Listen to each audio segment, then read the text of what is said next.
Right. Well, hello and welcome to the Philly Sports Podcast.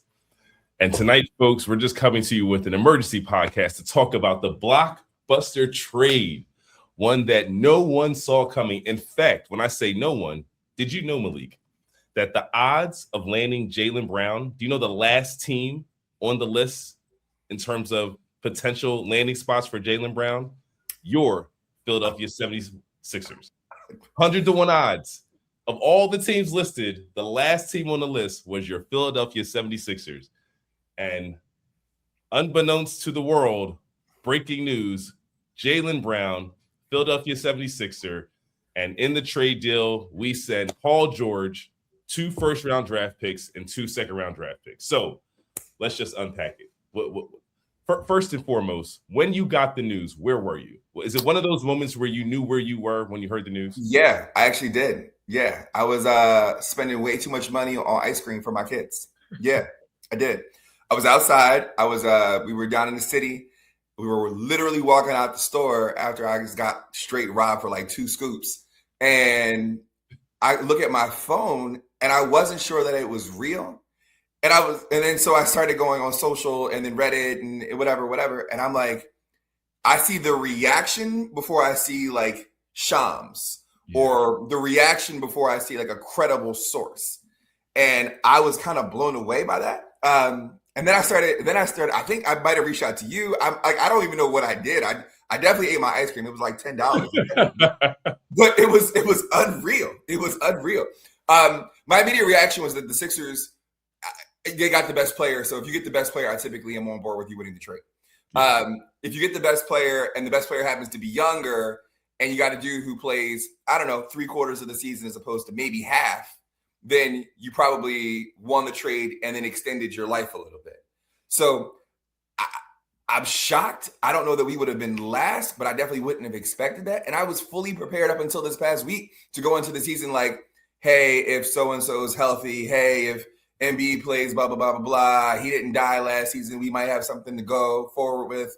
But no real expectations. This completely changes everything. What did you think? Agreed. So I was in my neighbor's pool, and it was funny because he comes outside, and his wife is in sort of like this huge flotation system. It's like this car thing, right? And I'm blocking. She's in between us, so when he's coming down the steps, he can't see me. So he's saying, "Where's Sam? Where's Sam?" And she's looking at me. She's like, he's here. He's right here. And so then he asks again. So then she thinks, oh, she must be talking about my wife, Sam, right? Mm-hmm. So he's like, do you mean females? His Sam. He's like, no, Sam. And then I just kind of like drift into view. It's just like, hey, I'm on like the little right. You know what I mean? And he's like, you're in the pool. That's why you don't know. I said, don't know what? He said, Jaylen Brown to the 76ers.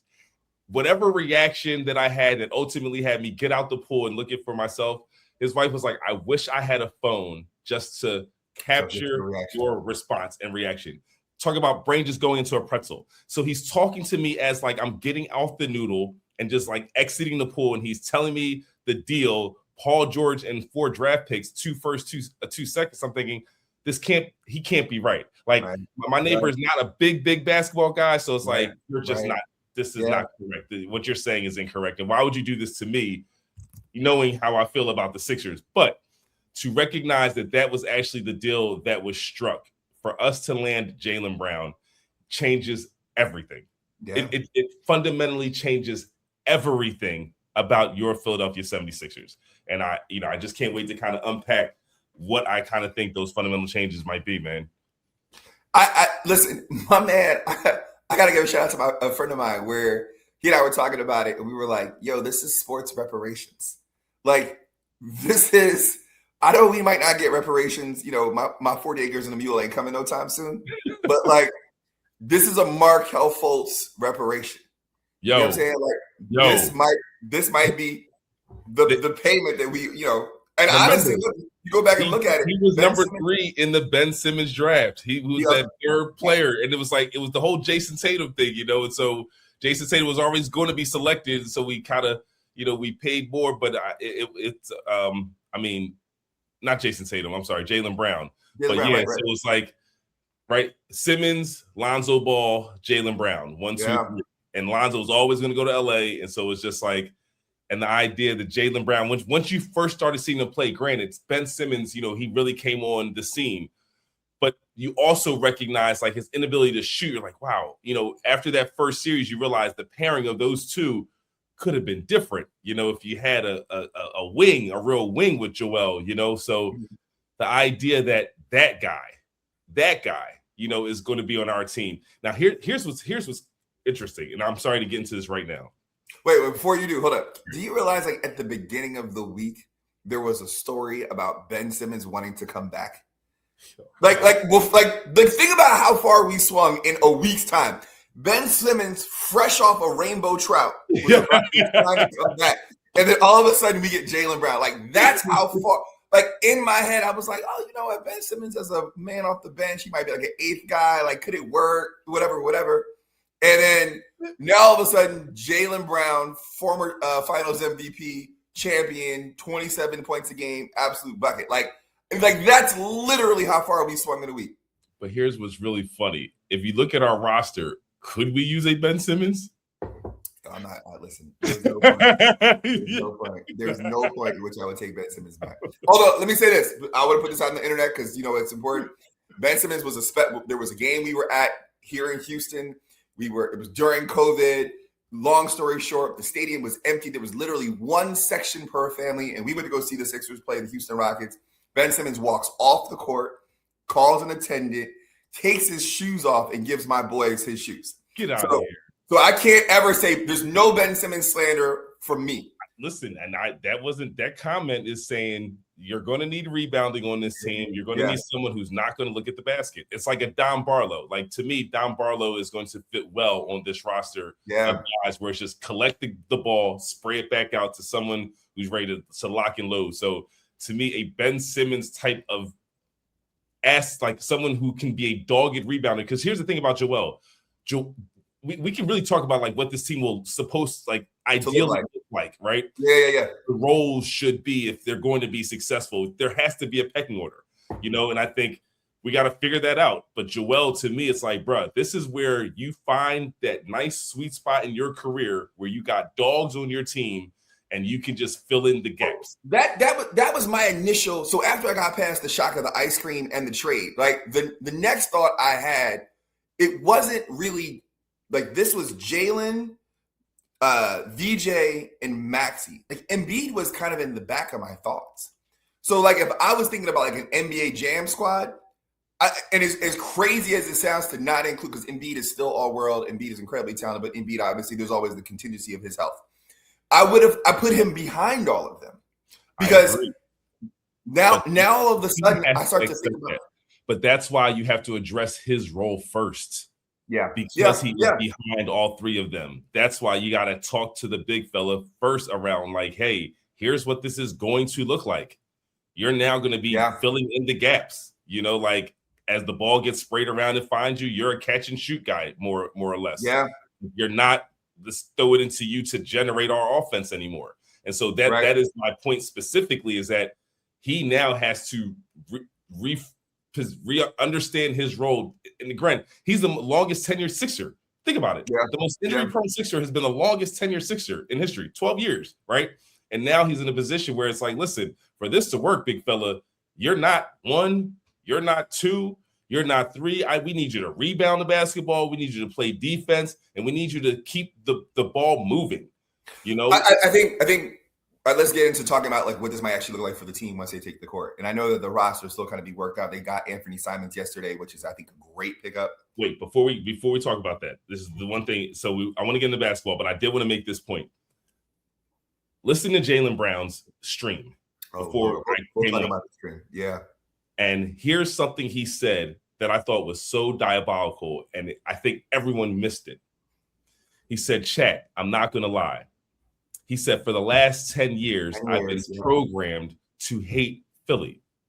I've been programmed to hate Philly. So he said, honestly, I have to rewire myself. It's going to take time. And the way he said it, I realized like, not only did they trade him for what people are saying wasn't his actual market value, you trade him to the one place where you've indoctrinated all of the players to hate this place. So it's like, this is the abyss to the Celtics. You know what I'm saying? Yeah. So you didn't just send him somewhere else. You send him to the place that the way you all talk about this, he will not, this won't be a fun situation for him to just, you send him to the place where he hates Philly because he's green and whatever, like when you think of it on that degree too. So not only did you for 40 cents on the dollar, but then you send him to the place that that like he won't immediately like it's the place. There's so much you just said. So the stream is my biggest concern. Like gotcha. We could talk about any piece of the 3 or 4 different things you just brought up. The stream is my biggest concern, because we all know athletes who have been particularly outspoken in Philly typically have a harder time, right? And I don't mean necessarily like the subject matter. If you want to talk about what's going on and off the court, like that's fine. Like if you want to talk about, like we've not given people a hard time for talking about like their personal interests because we want to hear about who they are and all that other stuff, right? We want to see them in the community. I think that's the benefit of being in Philly. Like cats who stay there, cats who play there end up staying there, and that's part of it. However, some of the things my man says on that stream, I just worry that like if he has a 2 or 3 game bad streak and he turns on the radio and he gets dragged in the public's commentary sphere, and then all of a sudden he's on a stream in the dark talking about chat, I don't know why y'all don't love me. Somebody's broke with this dude, and it's just not going to work. So there is an adjustment period, but the stream does worry me. And I think I know it's been a conversation like in the public space with Stephen A and all these other dudes about who he is and is he well liked? He didn't make the Olympic team, and you got Derek White and Drew Holiday and Jason Tatum, but why not this dude? There's been he doesn't have a sneaker deal. There's been other conversations around like why he might be a little bit more of an incendiary or hot topic, right? I get that. But in terms of on the court,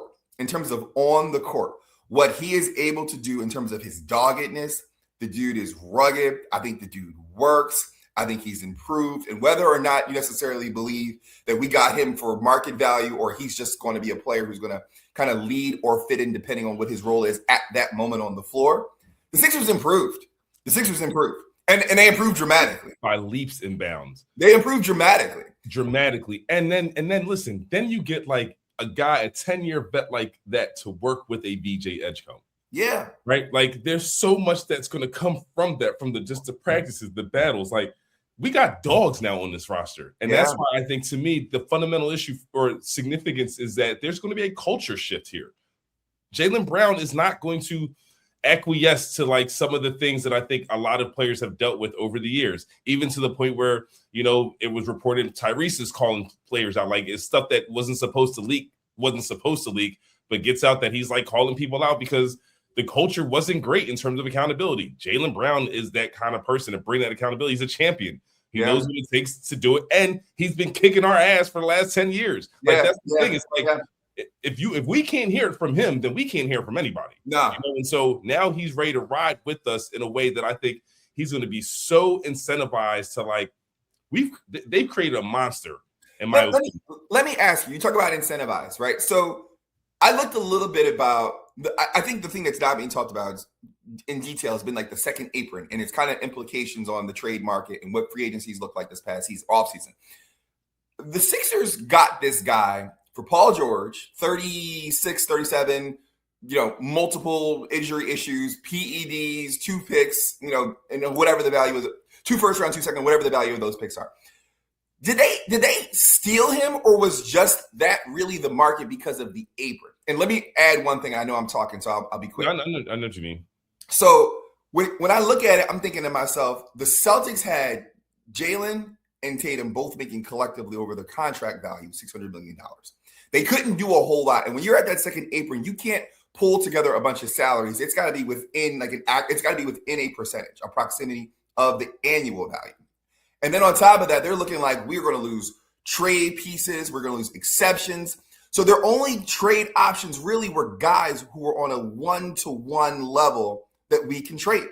And there's not a whole lot of salaries in like that upper room level. Upper room. I ain't saying nobody to heaven. Upper room. Right. There aren't a whole lot of salaries up there. So you look at it, you're like, would you trade Jaylen Brown for Ja Morant? Probably not. Right. Would you traded Jaylen Brown for Devin Booker? Suns weren't going to do that. Right. You know what I'm saying? Would you have done it for Anthony Davis? Maybe, but it's the same spot. So there weren't a lot of trade candidates, I think, one-to-one that you could have matched salaries. And then who were willing to take on the quote unquote whatever the Twitch headache. You couldn't do it for Jimmy Butler because it's the whole, right. Like he's injured. Right. So there are not a lot of guys that you would have been like, because I think we heard they were saying. So why was Cleveland part of the conversation? Donovan Mitchell, but Donovan Mitchell wouldn't do it. Right. You're not gonna Donovan Mitchell. They're not gonna take back, for Donovan Mitchell. They want Donovan Mitchell there. Right. That's it. And they just had Harden, and they've been making moves around with Mobley. Like they want to keep that core together. So I really think the Sixers were the prettiest last girl at the bar. You know what I mean? Like we're the one. Like I'm a couple drinks in. You know what it is. It's been a little while. It shows the value sometimes of large contracts, man. Like all of a sudden, Paul George contract went from we're going to have to throw in a piece to get rid of it to think about it.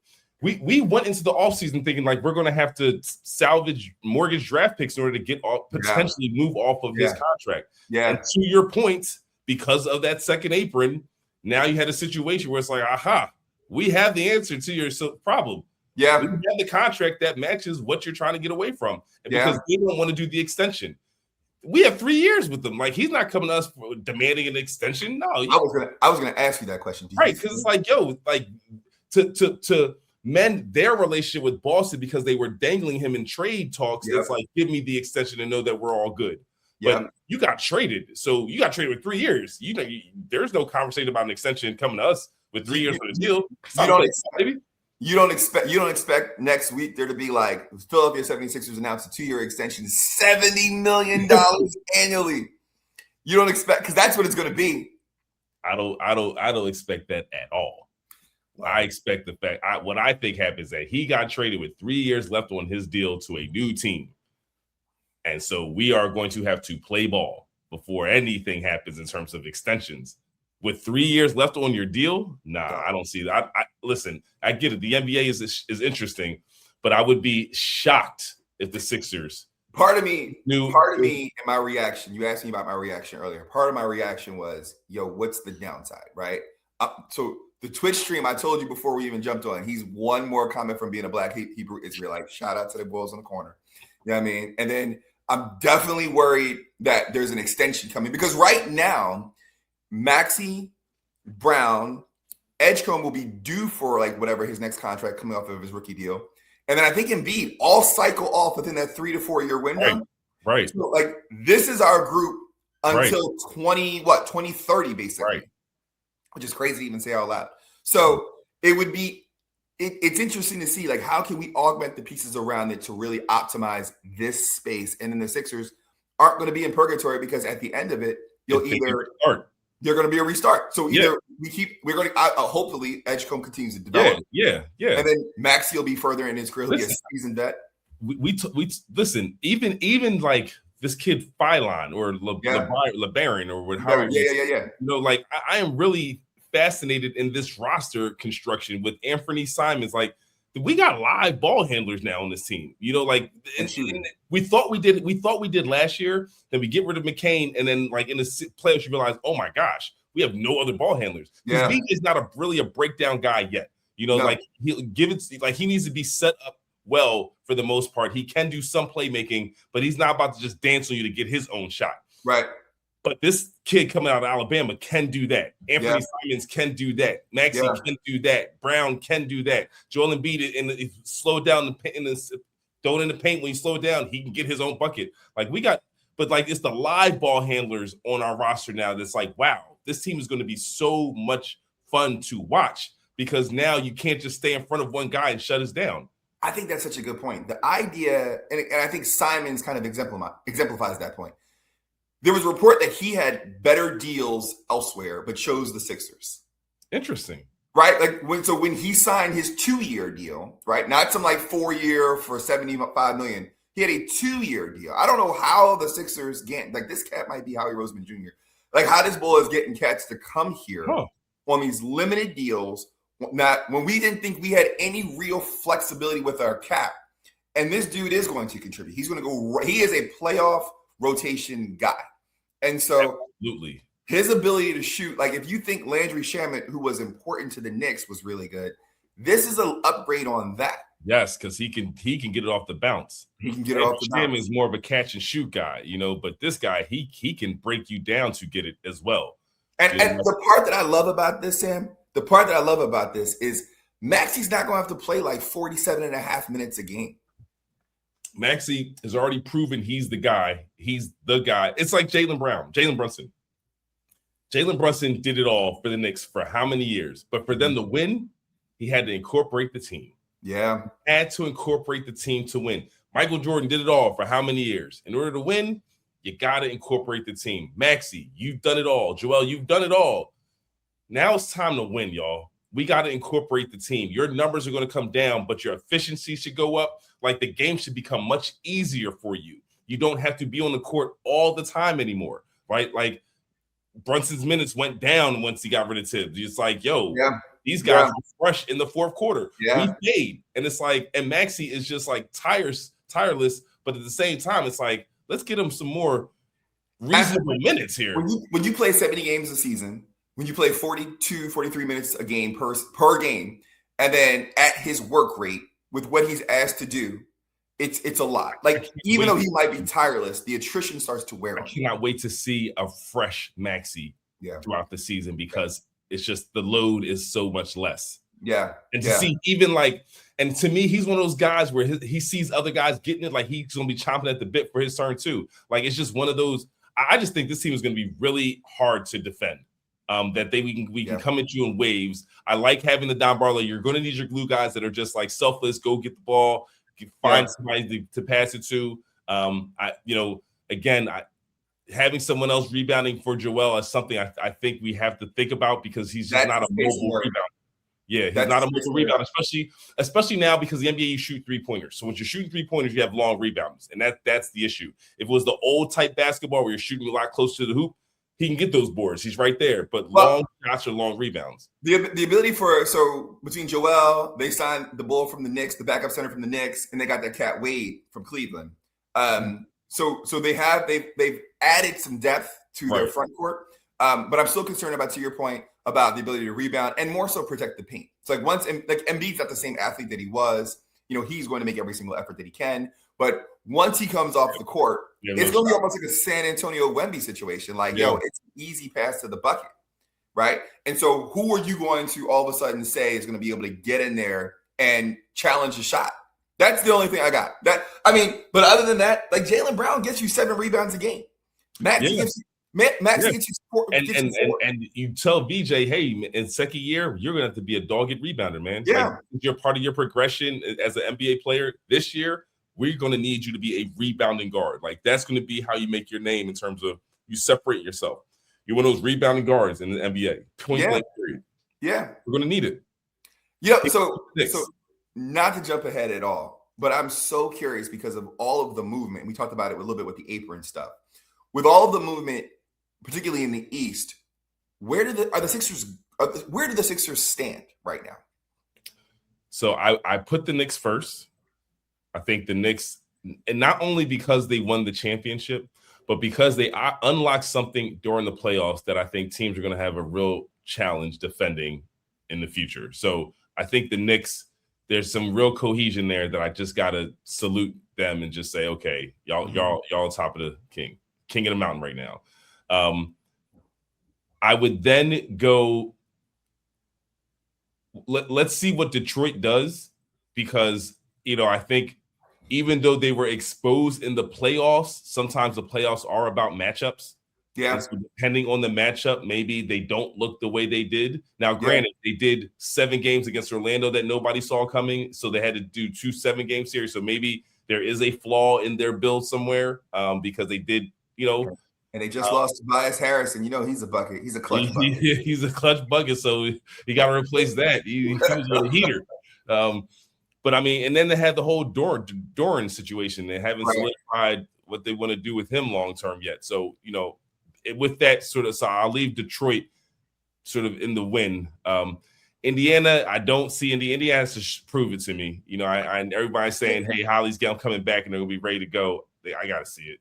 Indiana's, I think so too. I think they were hurt by the fact that they didn't get a Devonta or a Peterson or a Boozer or A-Cup, one of those cats. I think that they were hoping for that. Oubre going to Indiana, I actually do kind of like Oubre with that's where he went? Yeah, he went to Indiana. Okay. So Oubre, Siakam, and then Tyrese, whatever he looks like coming off an injury, I think that'll be fascinating. But I'm like you, I kind of need to show and prove a little bit.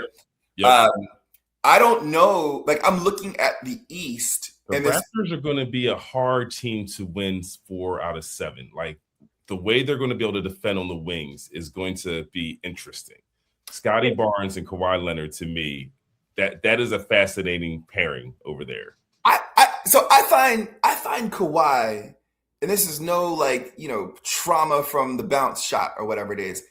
I don't know that he got beat in the play-in.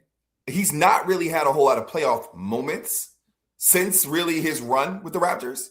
I mean, he's still incredible. So there's no disputing that. He's still incredible. So let me start there. But understanding, I've not seen him, he's almost a little bit more of an elevated Paul George in terms of health and availability, right? Can I see him perform at this level consistently? Paul George, I think part of this trade happened because Paul George went to Boston in the playoffs and gave out work, right? He did. He gave out work. Special. I like Paul George as a player. Yeah. I really do. To me, I felt like he's one of the most talented small forwards that's ever donned a Sixers uniform. There's no question about it. Skill and talent. We don't have players that look like this. But if you had more confidence, and this is kind of how I feel about Kawhi, if you had more confidence, or Ganzi had more confidence that he could replicate that performance consistently over the next 2 years, we might have kept him. I don't think that he believed that he could. I think he's so high on that. I think even if you thought you could, you take away a wire on Jaylen Brown. I think once Jaylen Brown becomes disgruntled, once you put him in a trade chip and it doesn't work, perfect. I'm glad you said that, because even if we had all the belief in Paul George, he's still 36. And so now you're saying, hey, I actually have a valuable asset for your younger player who is disgruntled. Here's a guy who just busts your ass and you know he's still talented. And the league would feel better about it, but I think the Sixers would still pull the trigger, not because of anything other than, hey, we get a younger version of something that has a higher upside right now, I agree. I agree. So yeah, I think in either scenario, Paul George still goes. It's amazing to think that all of a sudden this core, which I would have been leery to put them probably they would have been probably right around the play-in, 6, 7. Now all of a sudden I've got them probably 2, 3. I do too, man. I do too. Literally, we went from in the words of the great American poet, Notorious B.I.G., we went from ashy to classy. We were talking about Ben Simmons. We need shooters. We need some more shooters. We need shooters. Simons, though, is going to help. Simons is going to help. Wade and Simons. Yeah. And I mean, even Tyrese is going to be having more catch and shoot opportunities. People all of our, Tyrese can shoot. And if he has more catch and shoot opportunities as opposed to always having to get it off the bounce, his percentage is going to go up. It's going to go up. We're going to generate 3-point looks all around the horn, and so even VJ, lock yourself in the gym, bro, because you're going to be able to need to hit, because we're just always going to space and break you down off the bounce. Let me ask this question. You said we need shooters. Do you think the Sixers are done? And I'm really asking about one real big piece. I know and here's the thing. I had a weird, I won't say weird, very strongly opinionated. It wasn't weird. Strongly opinionated discussion around whether or not we should be taking a flyer on a gentleman going into his 24th season in the NBA. Yep. First of all, it's his 24th season, number 24, right? Yep. You got Kobe Bean come back to his hometown and for your 24th season, right? There's symbolism there, in my opinion. I would absolutely love to put that man on this roster because I know we will know how to play when it counts the most. Point blank, period. No more nonsense. No more nothing other than winning basketball. That's right. In the playoffs, because the man knows how to win basketball games. If he's on the court, he's of value. He will do the things, and I'm telling you, put him on a roster like this, please give me LBJ. So I was weighing this, and just in case you're curious, I did bet the Sixers to win the championship already. It's 22.5. So did I.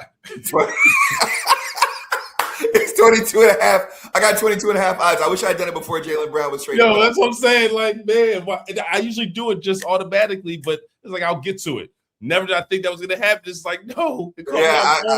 I dropped my annual bet. I dropped a few dollars on it. But let's talk about LeBron James, though. So I think LeBron James, I think he has an eye for history.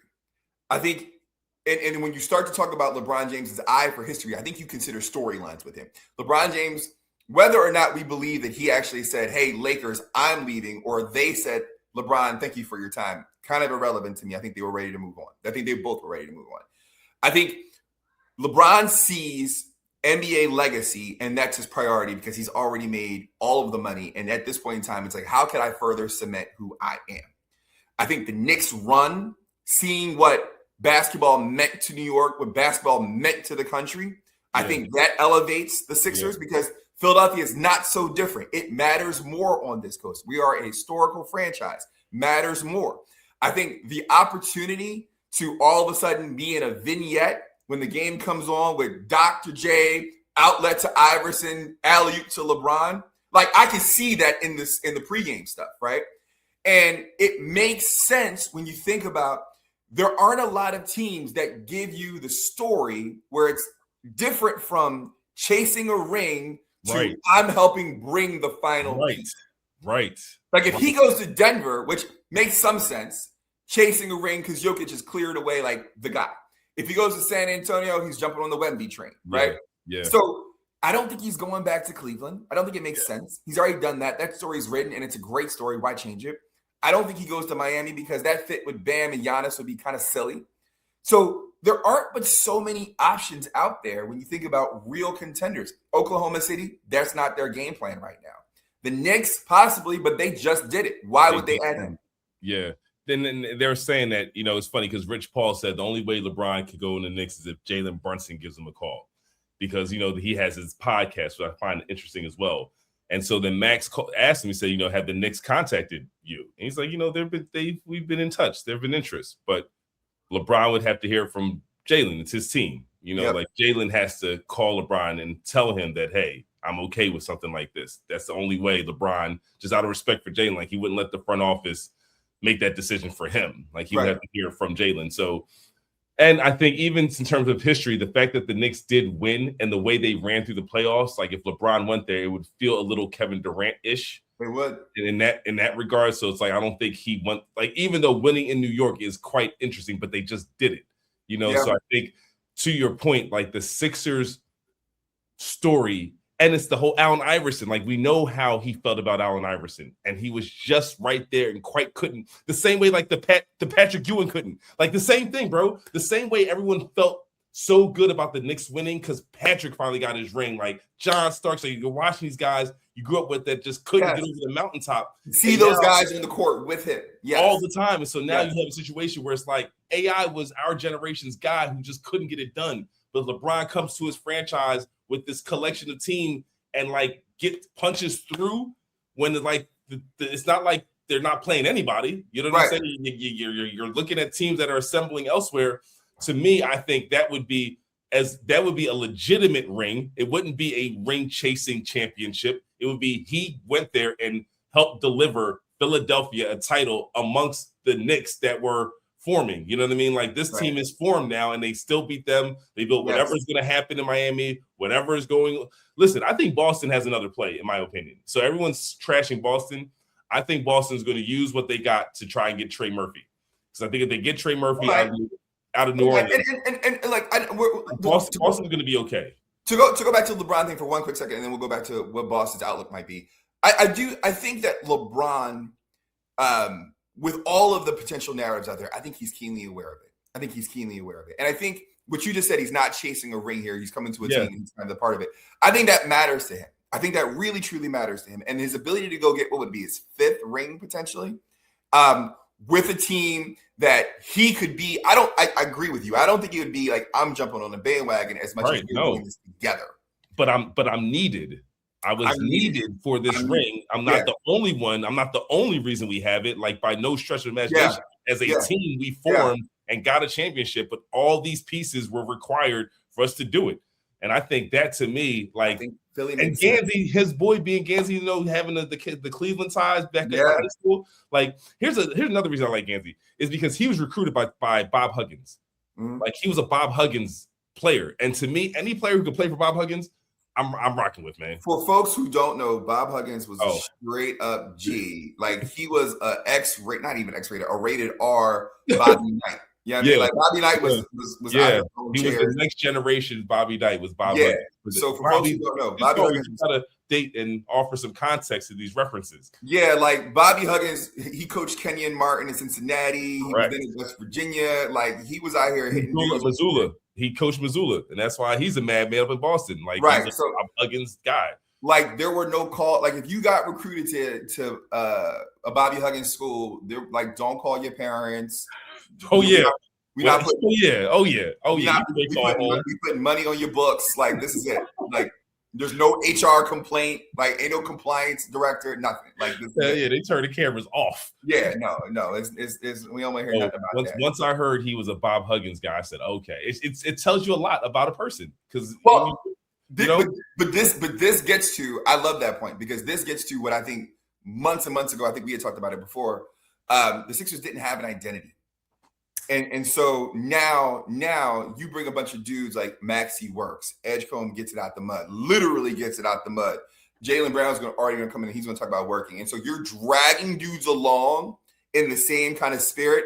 And if Gansey and Jameer, he's going to set that tone. Yes, Jameer is Jameer. Like, I love the fact that Jameer has been elevated and has the opportunity to really put his mark on this organization because we needed a culture change. Yeah, and Jameer is absolutely a component of a culture change. There should be a little bit of accountability, man.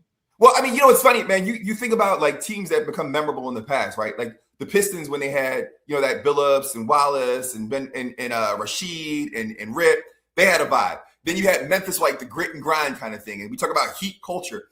The Sixers haven't had a vibe in a while. They haven't, and I think in order to monikers and nicknames, but not a vibe. You know what I mean? Exactly. And so their ability to go forward, I think, is incumbent upon their ability to establish their identity. And this could be part of it. It's like, yo, man, we got to play Philadelphia. It's just like you drop your shoulders because, like, what kind of game you're about to get into. You about to get 48 hard minutes. You know what I'm saying? Hard minutes. They're gonna bomb you. They're gonna come at you in waves, nonstop. And they're gonna strap up defensively like they want it because they're playing for each other in a way that's like, yo, this team wants to win for real. But let's go back to what you just said about Boston because I think it's a good point and I don't want to overlook it. I don't think we're almost universally everybody's saying the Sixers won the trade, right? And I believe that they did. I don't think that all of a sudden Boston got stupid. I don't. So either. I don't think they got dumb all of a sudden. I mean, Brad Stevens, that organization was looked at up until like a week ago, literally as like, this is the example, this is the paradigm of what you want to do. And now all of a sudden they're dumb and stupid. That doesn't make any sense to me at all. Like that just does not. I think there probably is a second or third move. It does strike me as odd that they made this trade for so little draft compensation and really to get 1 year of relief, 2 versus 3 years with Paul George and Jaylen Brown's contract.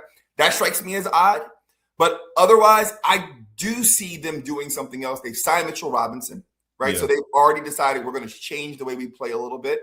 They're going to obviously elevate some of their young dudes like Pritchard or Gonzalez. They better because they wouldn't include Gonzalez in the trade. So he better be part of it. He better be part of what they're doing moving forward. I know the fans are like, all right, well, let's see what we got. If he's the reason we don't have Giannis, then we need to see him on the court. Listen, I don't remember one Latino getting buckets in Boston. I don't ever. Yo, he's untouchable, average 4 points a game. Untouchable player to get Giannis. Like, but the way their analytics work, I feel like he was rated better than Jaylen Brown in terms because Jaylen Brown was the 7th best player according to the Celtics. I saw that. So can we talk about like, the role that analytics plays in the decision making? There's a part where it's like if if you're the guy if you and I are we're playing 5-on-5, right? And you're the guy on our team, right? But I'm taking the tougher matchup, and I'm out here, putting you in good spots or whatever it is, and you are just efficient around the bucket. You are cleaning the glass, whatever those things. Like, my contributions don't necessarily play into the analytics of it, but they elevate your play, right? So I may look great. I'm crawling so you can walk. Right. He has all the attention. There's no one else on the team. Right. When you played the Celtics this year, it was Jaylen Brown and just guys. So, of course, the guys, because they're getting the open shots because he's drawing all of the coverages. Right. Analytics aren't telling you that. It's like, what are y'all talking about? Yeah. The other part is this. This is the other part that really bothers me. So, part of the criticism, we talked about him being a part-time Black Hebrew Israelite, right? So, while I'm mildly concerned about that, there is no part of me that does not recognize and appreciate how intelligent he is, right? He has been involved in NBA leadership with the union. He obviously has an incredible amount of opinions and is well-diverse in what he speaks about. I'm thrilled about having an athlete who's representative like that in Philadelphia. Me too. But you can't say that about him and then say that he can't adapt on the basketball court. Come on now. You can't say, like, I'm smart here, but I won't do these things here. Come on now. And so I believe that he's going to come to this city. One, he's going to have an absolute axe to grind. They're going to play the right way, yo. This team is going to be elite. Yeah. He's going to be elite. He's a smart, think about it. He didn't even get a chance to play in the Olympics. And what was the crappiest thing about him not being selected is that he would have been replacing Kawhi Leonard. So it would have been like the most comparable player available would have been Jaylen Brown to replace now, granted, they brought in Derek White because they felt like, hey, we need more of a glue guy. The problem is a glue guy didn't go down. Yeah. Kawhi Leonard went down. So to not select Jaylen Brown because now you want a glue guy, it's like, but you had Kawhi. Yeah. What are you talking about? And as though like all of these guys have to subvert their own skills and abilities. Right. They all have to be glue guys. Like they're playing on the Olympics now. And that's why I think Jaylen Brown, this could be his Olympic kind of, now I'm playing with real guys, not just Jags, just another guy. I'm playing with guys with names that have their own gravity that also pull the coverages. So now there are times where I'm just swinging the ball, swing. Like we all gotta have a different role here. You got it. Like Dean Wade, I think he is going to he needs to shoot over 40% this year. To me, there's no reason like his 36, 37% 3-point. I need to see 40% because I think the kind of spacing he's going to draw, you gotta make him pay, right? But outside of that, I just believe that this team is going to play so well together. Like even Maxey at the point guard spot, you don't need to be a 30-point per game point guard. You can bring that joint down to like 22 points a game, 8-9 assists every single game, bro. And your shooting splits, you should be a 50-40-90 guy. The numbers that matter for me are going to be his minutes. Like his points can go down. I think you'll have a dispersal of the points and all that stuff will adjust. But the thing that matters for me is if we can get him below 40 minutes. He has to be below 40 minutes. There's no way you still are playing him that, especially when you watch how the Knicks won. Yeah. You watch the fact that Jalen Brunson is averaging high 30s in minutes. I think that's part of the reason why we got this trade done. Because I think there are now too many teams are starting to look around and be like, we can't afford to pay two guys $300 million. And as a result, we've got to start moving. That's why literally we had Kawhi get traded. We had Ja get traded. You had Karl Anthony Towns Julius Randle get traded. Like you had all of these guys got traded. They're just not bad. They're just getting off big contracts. They're just trying to move. And they're not. And here's the thing. The CBA is going to have to come in here because that second apron, like those that are eligible for that extension, they're not going to see them. So it's like, so something's going to have to give. Like their contracts are just going to have to expire and renegotiate. Or what's indicative of that is LaMelo Ball. I didn't even get to LaMelo Ball. Right. Because the numbers say we can't keep him anymore. We can't keep him. We don't. So the question really can't extend our own players because now it's going to be at $80 million a season. Exactly. We can't do it. The conversation really became: do we believe that this guy is Batman? This guy an A-level dude worthy of some exorbitant contract? Because on this team, the first person was Luka. Yeah. Luka was the first one they did it to because it's like, man, he was eligible to make this much money, but now that he got traded, he can't make blah, blah, blah, blah. He was the first one they punted to say, you know what? Yeah. There's been a lot of these dudes. I think since him, it's been the domino. It's been a domino. So ignoring the fact that this apron all of a sudden is creating this movement, like this almost feels like a video game, the number of dudes that are getting moved on an off-season basis. Now it's predictable. Now that we know it's actually happening, we can just look next year and say, okay, who's going to be on the move? Who's on the move? Who's going to move? Yeah. Whoever's up for an extension, they're more likely going to be moved. Yeah. That's it. That's real. So all of a sudden, like a guy like VJ becomes untouchable because you need a cost-controlled guy who was at that level. Like I know he's going to get a max deal in 2 or 3 years or whatever it is. But right now, while we've got him at this manageable number, it's going to be interesting what they do with Tyrese Maxey, yo. Well, I mean, there's going to be real decisions to be made. There's going to be real decisions. Because I don't even want to start. I don't want to start to think about who we don't have here in 3 years. I want to remain a little bit longer in the present.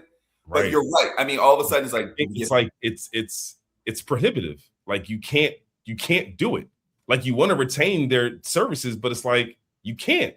You know who was that? You mentioned Luke. I'm gonna give you another one who might have been around that same time. Klay Thompson was that same way. Karl Anthony Towns. Like he got to Minnesota. I'm sorry, he got to New York because Minnesota was like, do we really want to pay this dude? Right. It's that second extension after your max contract where it's like, wait a minute.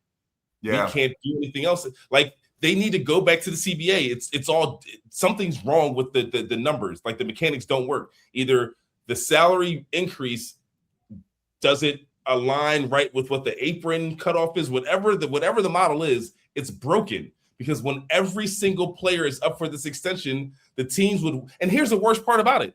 The teams are still willing to pay more than other teams, but just not that. Like, it's not that they're unwilling to pay them. They just can't pay them what they would get if they stayed here and got extended. Like, it's just like, I wish I could send you there and then bring you right back. Just like get off of that number because we really do want you. We can't build a roster anymore. The penalty part of it now, like it also has roster limitations. Like you lose draft. Yeah. So because you're not going to have all Jalen Brunson's like, all right, I'll take $100 million less. Like Jalen Brunson was a very unique person in that regard. But that's when they signed him. Let's see how he manages his extension. Let me tell you right now, he is definitely, I don't know where the $100 million is coming from, but I would bet in New York City, somebody give him a $100 million handshake. Like, it ain't in his contract. Let's see what his extension looks like. When it's time for him to re-up, does he take the discount again? I'm actually more curious about his braids. Does his braids extend or is he going to let them things go? That's really what I'm curious about. Like, listen, I mean, you see me, right? Like, come on home, let the things go. So look, I'm not even, listen, it's when it happens, and I'm all good, man. I had a nice man. Like that's how I know that science is only going so far because with all that money, you can't improve. Yo, we got Jaylen down. Remember, Jaylen was doing the touch-ups. You know what I'm saying? He can't. Jaylen Brown better not come to Philly with the Beijing. He better leave Beijing in Boston, yo. Like all the barbers, anybody in Philly who can't hear this, yo, just tell that man, dog, we not doing that here. We do it in our beards. It'll never come off of the jersey.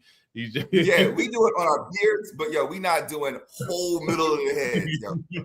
Yo, come on. So quick aside, Kevin on stage has like this show type thing he does, where he does like he's like a counselor and he's like doing interviews. It's hilarious. So like I can't. It's on Tubi. He has these segments, but on one of them, like the couple, Spice Adams. Okay, so did he? Yeah, he was. I was there at the same time. I know him, but I don't know him. Yes, right, yes. Sure. So he's on it, and obviously it's just like someone they're doing a bit, and his whole face is like blacked out because his wife is trying to convince him that he doesn't need to do the Beijing anymore. It's like it's over. And so he's like Kevin's trying to counsel him. He's like, "But do you think it's too much?" He's like, "No, it's fine." Like his whole face is just black. And then he finally has a moment where he's like, he gives in and he gets like a watershed moment. He starts taking it off. And so it's like all black. He's like, "Can you do blackface?" He's like, "Well, your face is already black." Like he's a black man and now he's in blackface. And they're like, "Wait a minute, yo, the forecast up there is like 100 degrees this week. Yo, let me tell you, they don't make waterproof Beijing. They don't. They don't. Come on. Yo. So my prayer is that Jaylen comes down here, plays the right way. His ability to transition from a FU Philly to a FU Boston. But that's diabolical, bro. Think like when he said that, I said, "Yo, they sent him to the one place where they've been indoctrinating him to hate this place, and they sent him there. I love it. Listen, for us, I love it. Because if you're not motivated as a competitor to be like, I'm going to go back here and kill you 4 times. Like, listen, I'm going to tell you right now. They created their own Boston Strangler. I don't know what the NBA, when the NBA schedule is released. I know the NFL makes a big deal and it's a 2-day event, blah, blah, blah, blah, blah. The Sixers are playing on Christmas. They're playing in Boston. No doubt about it. In Boston on Christmas. No doubt. Right now. I mean, even think about the fascination of like AJ Brown goes up and Jaylen Brown comes down. Listen, I don't have the bandwidth for AJ Brown. Well, I don't need it. Well, this is what I will say as we kind of, come to a close a bit. This weekend, the World Cup in town, Philadelphia has been one of the destinations. So we decided we're going to take the kids to Lemon Hill Park, which is like this huge, it's like where the whole fan experience is taking place, where we were there for the Roots picnic, you know what I mean? Tens of thousands of people, I feel like 50 up to 50. So Sunday we're going to take them so they can really like soak in a full World Cup experience, seeing like what fandom is like from persons from other countries, and like I just think it'd be a core experience for them. I hope they fall in love with soccer as a sport, and like I've been really watching the games and really saying like, yo, we need to, like us getting that red card was tough, bro. So we had the good fortune of going to a game. Germany, get out of here. We went, so Houston is also one of the locations. We went to Germany. Awesome. I have been to the Super Bowl. I've had the good pleasure of being in the Super Bowl. I've been to playoff games and other sports. I've been to golf majors.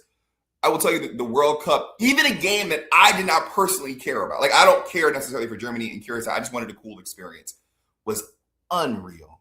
It was unreal. And it was immediately one of the things that I had a chance to buy multiple tickets and I should have to multiple games and I did not. It is one of the coolest things that I've ever done. And seeing like the literal elation, Curacao got waxed. It was 7-1. But I will tell you, when they scored that one, and that matters. And for 20 minutes, it was the 1-1. Doug, you would have thought they were giving away free money. Like it was unreal. You guys are going to have an incredible experience just being part of the atmosphere and seeing how other people react to the passion of that game and the pride they have for their country. It's going to be incredible. I look forward to it. It's like, I'm so thankful for my wife for just thinking about it. Now, as soon as she's told me what she want to do, I said, oh my gosh, yes, absolutely. Yeah. Like, I can't wait, like, just to see how they, like, I'm talking about how they're going to experience it. I'm going to be experiencing it too. It's like we're all going to be like kids together. I feel like that's going to be the fun part. It's like we can all enjoy it like childlike experience, to put this in context, I know that we, here in America, we kind of center ourselves at the middle of the universe. Like we are the sun, the gravity, the moon, the stars, all of it. The Cape Verde goaltender, the Cape Verde is playing Argentina today, right? But like to put this in context about how big and important we think we are. We talked about LeBron James and in other sports, there's advocacy, Patrick Mahomes. Cape Verde's goaltender is like a 40-something-year-old dude who you probably wouldn't know at like Pathmark, right? But he's got more social media followers than anybody in the NFL. Anybody in the NFL. So like a dude that you couldn't pick out right now if you dropped your mail off is more important to the rest of the world than Patrick Mahomes. And it happened this week. Yes. Like he went from 50,000 to 15 million. But the reason is because there are 50 million people that are actually interested. Like that's the point. It doesn't matter when they learn about you. The fact is they all gravitate there because football is much bigger than football. It's incredible. It's incredible. That's why I'm like, my son's like, hey man, listen, I know we talked about because they play soccer now. My daughter, I feel like she's already kind of just like, I don't think I want to do this anymore. But he's into it. And I'm like, I want him to experience this for him to really like lock in. It's like, yo, let's see what we can do. Because that's money. It's amazing. It is amazing. So I'm sure you'll have an incredible experience. I hope the weather holds out for y'all. Yeah. And just being there is gonna be awesome for your kids. Awesome, man. Well, I appreciate that. Appreciate the well wish. And just even, again, just thinking about like how cool it is to be in Philadelphia on the cusp of like this blockbuster deal that brings a player in that has like we've warred against. Like that's the thing. This is not just a guy. Like this is a guy that we feel like we know intimately because of how much he brings it against our team. Like the games feel personal. You know what I mean? And now I ain't gonna hold you. Sam, I'm not gonna hold you though. Like, I remember when Randall Cunningham was my Eagle. Like, that was the dude when I was a young bull who I was like, this is why I like football, right? And then, of course, you start to learn more and all that other stuff. Randall Cunningham played for the Cowboys at one point in time. Yeah. And like saying that still hurts my soul. Saying that still hurts my soul. And so I look at Boston the same way, almost, maybe not to the degree, but the same kind of hate that I have for the Cowboys. Yeah. And now that Jaylen Brown is here, it is like the same way he talked about like F the process. I am now in the process of reworking how I see him. Right. And right. I need a training camp. It's like, yeah. Listen, I need a training camp. I need an off season. Like, I'm not like, I'm glad you're here. He played us. It wasn't just a player playing basketball against the Sixers. That's not how he played the Sixers. He played the Sixers as if it was FU, and we felt it. Those like, it was the intensity of those battles, knowing he wanted to rip our hearts out. Like, you could tell that's his intention. Listen, it wasn't just basketball. There are just certain jerseys, when I see the color of the shirt, I'm out. Like I'm just out. I feel that way about the Lakers because of the highlights in the Sixers in the 80s, right? I feel that way about Boston, right? The Knicks to a degree, but this is the first time that the Knicks and the Sixers have been both competitive, right? I know there was the Patrick Ewing, Charles Barkley, but it was always Michael Jordan, right? Yeah. So there are certain teams, when I see it, I'm just like, I'm not really sure.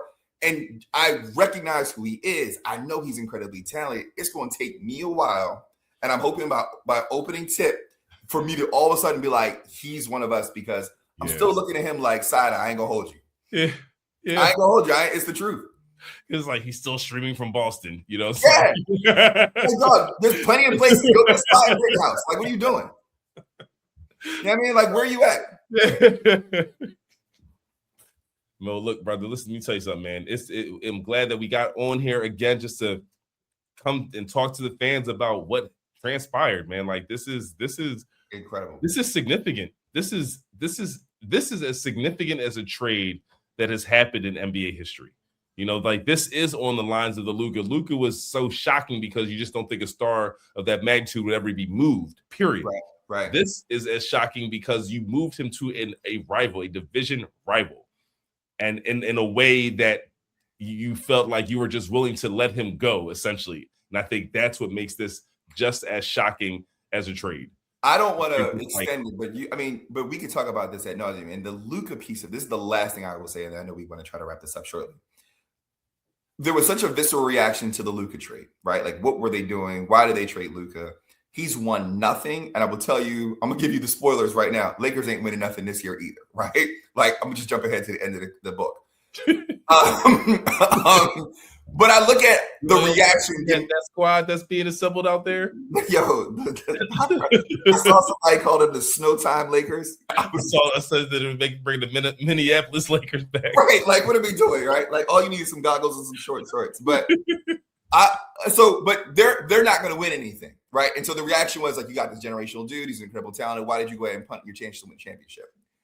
Boston, this trade has a chance if it goes exceedingly well for us. You traded to your in-division rival. You gave them new life. You set yourself back. You didn't get anything appreciable immediately that's going to – like, what if Jason Tatum doesn't come back and he's Jason – like, you might have burned Jason Tatum's career in the process of this. But you know he signed off on it, though. He must have. He must have. The one thing you must obviously know about all of this is that Jason Tatum signed off on it. But to that point, this has the opportunity to be one of the biggest "what were you doings" ever, because of the possible Sixers go far, Boston recedes, Jason Tatum doesn't get the 2 years of his career after this Achilles injury. They don't optimize that window. Like, this could be as bad a reaction as that Luka deal was. Because you got to remember, he didn't play Game 7 because there was some re-aggravation. There was something going on there again. Right. Like, they had to shut him down again. So it's not like he's just coming back like, okay, he's recovered. No, things, they got tricky. Yeah. So you got to work him back again. And now you got playoff P up there, and he's going to be, 60 games, you hope? You know what I mean? So, like, all of a sudden you're going to expect him to go. I hope Paul plays well. I like him as a player. I mean, his game. I just think that to me, Paul George is a guy. Whatever the tone is that is set is like he just adopts. Like he's just that amenable to whatever is already happening. Like he's not going to make anything other than what it already is. I do like him. I like the fact that he sent a thank you. I like that. I think, was the ideal fit for the Sixers. I don't think he was the ideal fit for the city. And so that's always a tough thing when you recognize like, hey, look, we were the team with money and you were the guy who was looking for money at the time. And it made a lot of sense in that respect. He played well. I appreciate him. Thank him for his time. I got no ill will. He can get, whatever applause when he comes back, but like, let's go Sixers. Yeah. Let's go Sixers. With that, folks, let's go Sixers. So thank you for joining us for another episode of the Philadelphia Sports Podcast. Stay tuned to hear about our new episodes when we drop. Make sure you like and subscribe so we can go ahead and conquer good old Al G Rhythm. Till next time, folks.